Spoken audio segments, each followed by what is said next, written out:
Hi dears, Mahalakshmi മഹാ എപ്പിസോഡിലേക്ക് എല്ലാ കൂട്ടുകാർക്കും സ്വാഗതം. മഹാലക്ഷ്മി സീരിയൽ ഇഷ്ടപ്പെടുന്ന എല്ലാവരും ഈ ചാനൽ ഒന്ന് സബ്സ്ക്രൈബ് ചെയ്ത് സപ്പോർട്ട് ചെയ്യണേ. അപ്പോഴാണ് നിങ്ങൾക്ക് അപ്പോൾ ഇടുന്ന വീഡിയോസ് എല്ലാം പെട്ടെന്ന് പെട്ടെന്ന് കാണാൻ പറ്റുള്ളൂ. അപ്പോൾ എല്ലാവരും ചാനൽ സബ്സ്ക്രൈബ് ചെയ്ത് സപ്പോർട്ട് ചെയ്യണേ. ഈ ഒരു സമയത്ത് നല്ല ഗംഭീരമായി വമ്പൻ ടിസ്റ്റുകളിലൂടെ പോകുന്ന മഹാലക്ഷ്മിയിലെ ഈ ഒരു എപ്പിസോഡ് പോകുന്ന ഈ ഒരു സമയത്ത് നമുക്ക് അടുത്തൊരു പ്രൊമോ റിവ്യൂടെ ഇത് വായിക്കാം. എല്ലാവരും ഇത് കാത്തിരുന്ന് തന്നെ കാണണം, കാരണം ഇത് അത്ര അടിപൊളിയായിട്ടുള്ളൊരു പ്രൊമോ റിവ്യൂ തന്നെയാണ്. നമ്മുടെ സാഗറിൻ്റെ കയ്യിൽ പൈസയൊന്നും ഇല്ലാത്തത് കൊണ്ട് തന്നെയാണ് നമ്മുടെ സാഗറിനെ എല്ലാവരും തന്നെ മാറ്റി നിർത്തപ്പെട്ടിരിപ്പിക്കുന്നത് തന്നെ. ആ ദുർഗയൊക്കെ സാഗറിൻ്റെ കയ്യിൽ പൈസ ഇല്ലാത്തത് കൊണ്ട് തന്നെയാണ് നമ്മുടെ മഞ്ജുവിനെ സാഗറിന് വിട്ടുകൊടുക്കാൻ അങ്ങനെ തയ്യാറാവാത്തത്. പക്ഷേങ്കിൽ കണ്ണനും മഹിക്കും മാത്രമാണ് മറ്റൊരു പ്രശ്നമുണ്ടായത്. കാരണം മഹാലക്ഷ്മിയെ വേദനിപ്പിക്കുകയും പീഡിപ്പിക്കാൻ ശ്രമിച്ചത് സാഗറാണെന്നുള്ള കാര്യം കൊണ്ട് മാത്രമാണ് നമ്മുടെ സാഗറിനെ മാറ്റി നിർത്തിപ്പെട്ടിരിപ്പിക്കുന്നത്. പക്ഷേങ്കിൽ ദുർഗയൊക്കെ അവൻ്റെ കയ്യിൽ പൈസ ഇല്ലല്ലോ, അവൻ എങ്ങനെ എൻ്റെ മകളെ നോക്കും എന്നുള്ള രീതിയിലാണ് നമ്മുടെ സാഗറിനെ കാണുന്നത് തന്നെ. ഈ ഒരു വിഷമം സാഗറിൻ്റെ ഉള്ളിൽ എപ്പോഴും ഉണ്ടായിരുന്നു. അങ്ങനെ സാഗറാണെങ്കിൽ നമ്മുടെ മഞ്ജുവിനോട് പറയുന്നുണ്ട്, ഈ ഒരു സങ്കടം എനിക്കുണ്ട്, കാരണം നിൻ്റെ വീട്ടുകാർ നിൻ്റെ അത്രയും വലിയൊരു നിലയിൽ കൊണ്ടു വളർത്തിയതാണ് ഞാൻ കാരണമാണ് നീ ഇപ്പോൾ ഈ പഴയൊരു വീട്ടിൽ താമസിക്കേണ്ടി വന്നത്. എന്തായാലും എനിക്കതിൽ വളരെയധികം സങ്കടമുണ്ട് മഞ്ജു. അതിലിപ്പോൾ ഞാൻ എന്താ ചെയ്യേണ്ടത് എന്നെനിക്ക് മനസ്സിലാവുന്നേ ഇല്ല. എനിക്ക് കിട്ടുന്ന വരുമാനം കൊണ്ടൊന്നും നീ സന്തുഷ്ടതയല്ലെന്ന് എനിക്ക് നല്ലപോലെ അറിയുന്നൊക്കെ സാഗർ പറയുന്നുണ്ട്. അപ്പോൾ നമ്മുടെ മഞ്ജു പറയുന്നുണ്ട്, എന്താ സാഗരേട്ടൻ പറയുന്നത്? സാഗരേട്ടൻ വിചാരിച്ചിരിക്കുന്നത് അങ്ങനെയാണോ? എന്നാൽ ഞാൻ പറയട്ടെ, അങ്ങനെയൊന്നുമല്ല. ഞാൻ ഒരുപാട് സന്തോഷവതിയാണ്. സന്തോഷിക്കുക എന്നുള്ളത് പൈസ കണ്ടിട്ടോ അല്ലെങ്കിൽ ആണിൻ്റെ സൗന്ദര്യം കണ്ടിട്ടോ അല്ല. ഒരു പെണ്ണ് സന്തോഷിക്കണമെങ്കിൽ അവളുടെ കൂടെ ജീവിക്കുന്ന ആൾ അവളെ സന്തോഷിപ്പിക്കേണ്ടത് ചെറിയ ചെറിയ കാര്യങ്ങൾ കൊടുത്തിട്ടാണ്. അതിൽ സാഗരേട്ടൻ വളരെ വലിയൊരു മനുഷ്യൻ തന്നെയാണ്. ഞാൻ ഒരാളെ സ്നേഹിച്ചിട്ടുണ്ട് ഇതിൻ്റെ മുമ്പ്, മേഘനാഥനെ.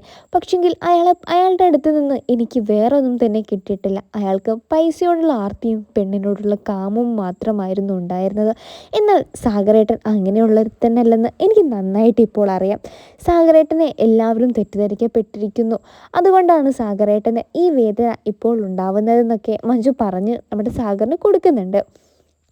അപ്പോൾ സാഗർ പറയുന്നുണ്ട്, നീ പറഞ്ഞത് വളരെയധികം ശരി തന്നെയാണ് മഞ്ജു. നിൻ്റെ വീട്ടുകാർ എന്നെ ഒരു വേണ്ടാത്തവനായിട്ട് കാണുമ്പോൾ എനിക്ക് വളരെയധികം തന്നെ വിഷമം തോന്നുന്നു. ഞാൻ എന്താണ് ഇനിയിപ്പോൾ മഹാലക്ഷ്മിയോട് പ്രായശ്ചിത്തമായിട്ട് ചെയ്യേണ്ടതെന്ന് എനിക്കറിയില്ല.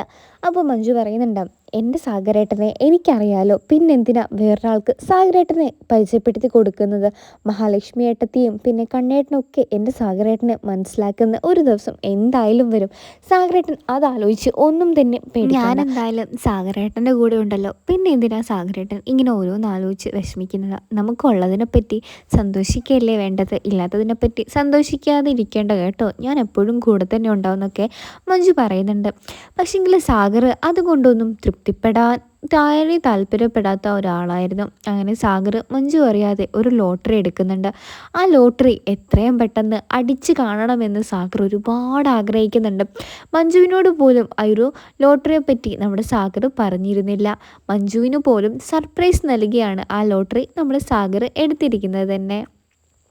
സാഗർ ആരോടും പറയാതെ ആ ലോട്ടറി എടുപ്പിച്ചത് മഞ്ജുവിന് വേണ്ടിയിട്ട് തന്നെയാണ്. കാരണം മഞ്ജുവിനെ എങ്ങനെയെങ്കിലും സന്തോഷവതിയാക്കി വലിയൊരു വീട്ടിൽ അവളെ താമസിപ്പിക്കണമെന്ന് സാഗറിന് നല്ലപോലെ ആഗ്രഹമുണ്ടായിരുന്നു.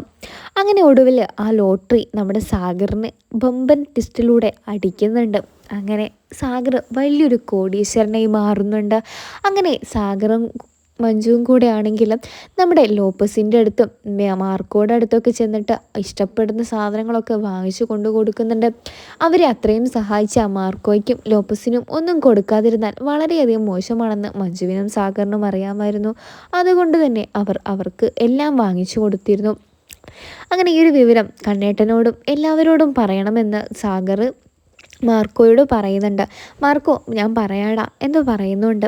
മാർക്കോയോടാണെങ്കിൽ നമ്മുടെ സാഗർ ഇങ്ങനെ പറയുന്നുണ്ട്.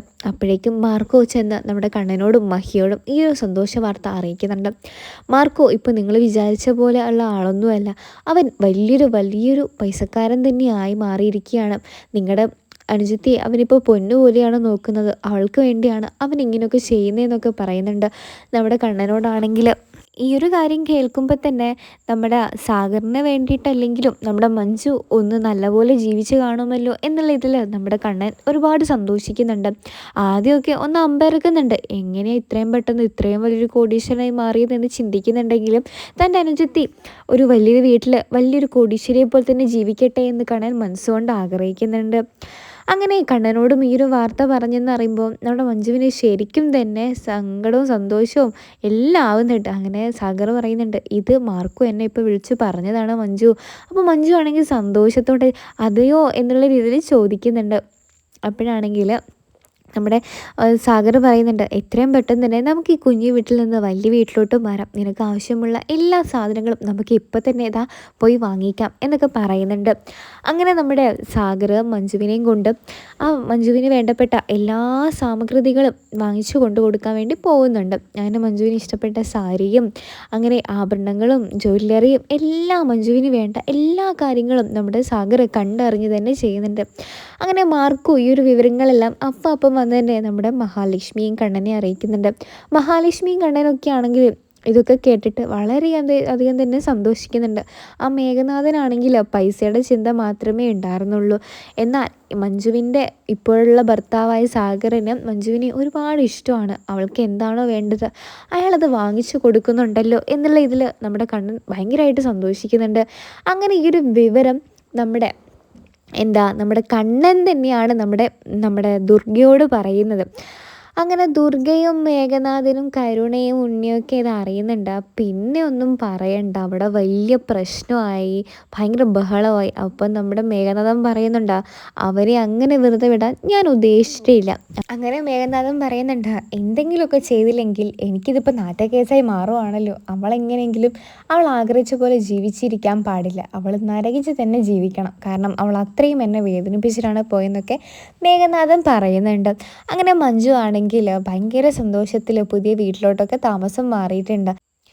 അങ്ങനെ നമ്മുടെ മേഘനാഥിനേക്കാളും സാഗർ മഞ്ജുവിൻ്റെ ഇഷ്ടങ്ങളും മഞ്ജുവിനെയും മനസ്സിലാക്കിയത് കൊണ്ട് തന്നെ അവരുടെ ജീവിതം അത്രയും അടിപൊളിയായിട്ടാണ് ഇപ്പോൾ പോയിക്കൊണ്ടിരിക്കുന്നത്. അങ്ങനെയാണ് ഈ ഒരു പ്രൊമോ റിവ്യൂ അവസാനിക്കുന്നത്. അപ്പോൾ സീരിയൽ ഇഷ്ടമാണെങ്കിൽ ചാനൽ സബ്സ്ക്രൈബ് ചെയ്തോളൂ.